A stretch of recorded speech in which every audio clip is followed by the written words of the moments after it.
In this short documentary, we will be exploring the subject of mental health in young people. We will also be investigating the causes of mental health problems in young people and what can be done to help them.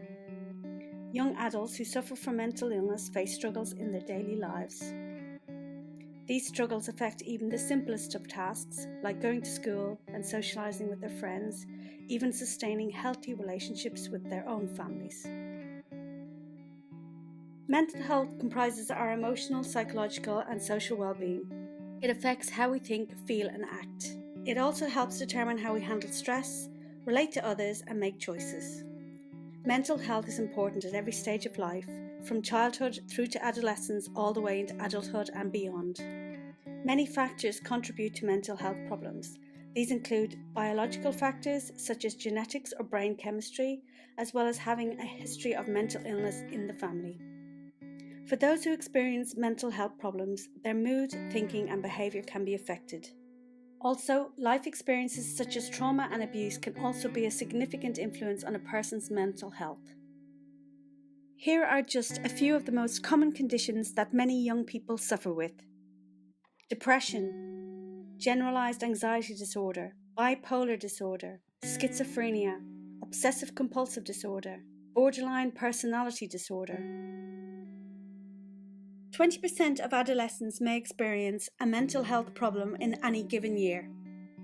According to Channel 4's Dispatches programme, only 6% of the national mental health budget is spent on the under-18s. 50% of mental health problems are established by the age of 14 and 75% by the age of 24. 10% of children and young people aged 5 to 16 years have a clinically diagnosable mental problem. Yet 70% of children and adolescents who experience mental health problems have not had appropriate interventions at a sufficiently early age. We spoke to a psychotherapist to find out more.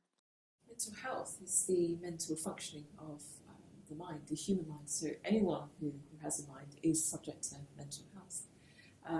It's similar to physical health. Some things function well enough, we say it's healthy. For example, my arm, if it can move in an ordinary way, there is normal mobility, we'd say it's of health. If it was bleeding, if it was bent, if it was in a cast, we'd say it's not healthy. The difference with mental health is that it's not as easy to spot. Mental illness is simply the opposite, so one's state of mind being not well, and their mental functioning not being as well as it could be, and they're debilitated by whatever their symptoms are.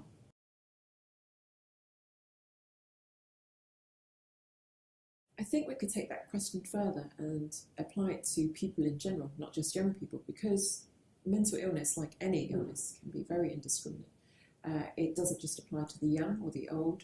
It's not any specific race which suffers more with poor mental health, or males or females. There's been a long-standing debate about nature and nurture. And while some illnesses can be hereditary, studies would tell us that the majority are because of nurture. And strictly speaking, those who have suffered most from adversity or poverty are more susceptible to poor mental health if they've had a lot of deprivation in their lives. We can help those with mental illness by medical intervention or by use of therapy, of which there are different types.